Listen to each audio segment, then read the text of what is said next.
The office buzzed with ordinary routine.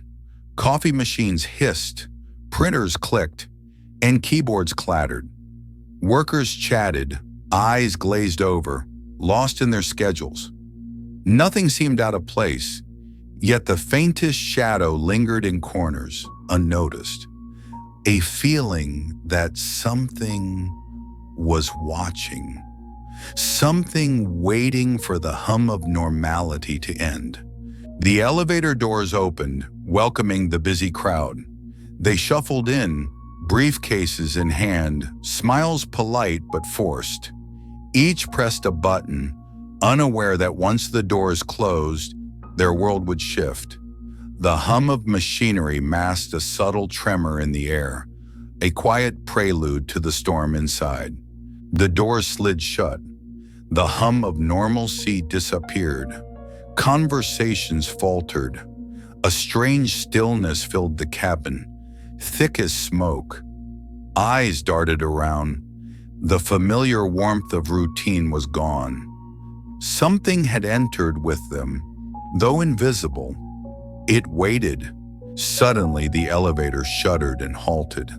The hum ceased. Silence pressed against their ears like a weight. Panic stirred. Hands gripped handrails. Eyes searched for answers.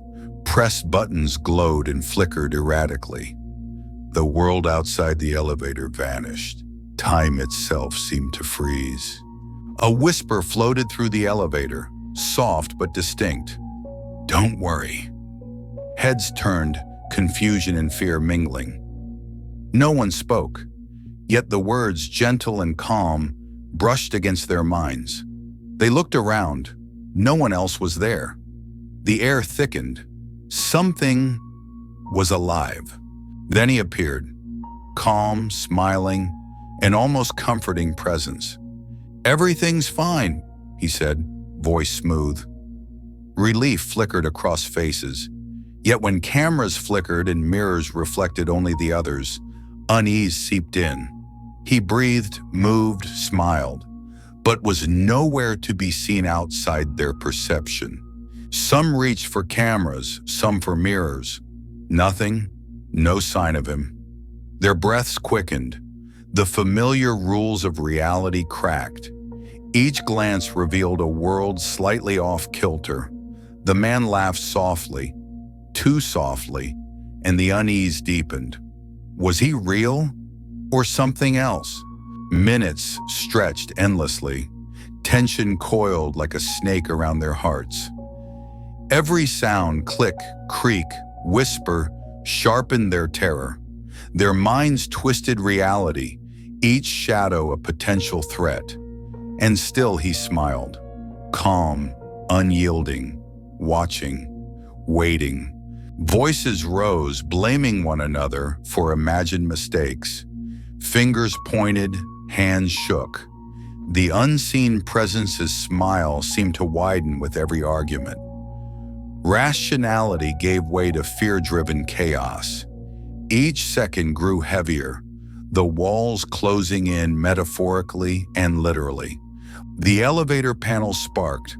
Buttons flickered. Doors refused. Hands pried at walls, desperate to escape. Sweat dripped. Breaths rasped.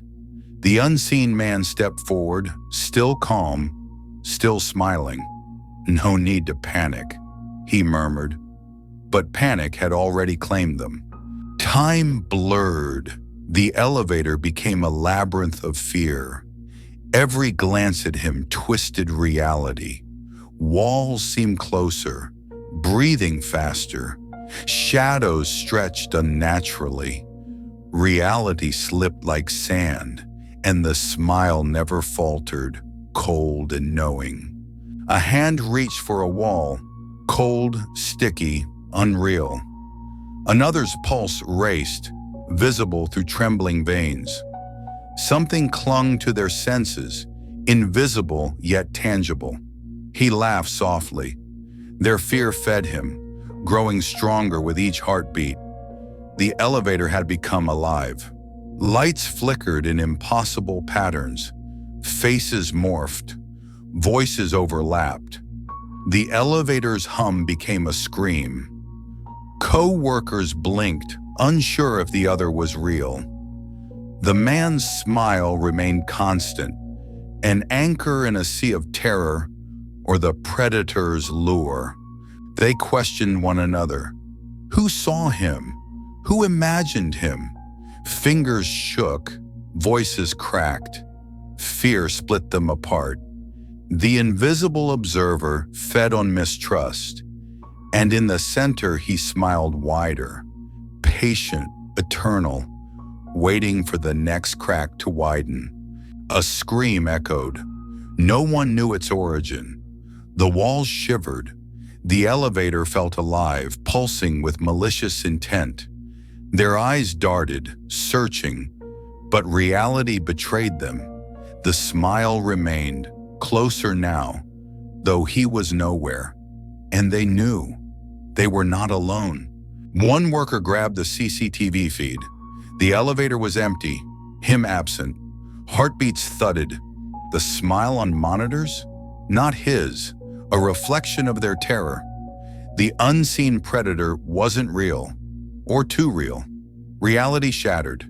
Fear had taken form, feeding on their minds, unbound by flesh or glass. They understood. He was not human, not alive. A phantom, a predator born of their panic, growing stronger with every heartbeat. The elevator had trapped more than their bodies. It had ensnared their minds. And it was patient, eternal, hungry for the next fear. Doors refused to budge. Hands clawed futilely. Breath rasped. The elevator pulsed like a living thing, mocking them. He watched silently, smiling. The line between the visible and invisible blurred. Every effort seemed to please him more, feeding the invisible hunger that thrived on their terror. Then suddenly a worker vanished, just like that. A scream left behind, echoing into silence. Panic exploded. Another vanished. The remaining pressed against walls, eyes wide, realizing the elevator had chosen. He smiled. Always smiling, always waiting. The doors finally slid open. Sunlight spilled in. The surviving workers stumbled out, trembling, but the interior remained quiet, too quiet. Some glanced back. A faint smile lingered on the elevator mirror. Impossible, eternal, waiting for the next passenger. The office carried on, unaware. Yet inside the elevator, the predator rested, patient and eternal. Fear had a home, invisible yet alive. And somewhere, in its quiet corners, it waited, smiling, watching, ready for the next routine morning to become a nightmare. Thank you for watching. If you like this video, please share it as much as possible. Subscribe our channel and click the bell icon for regular updates about our new videos.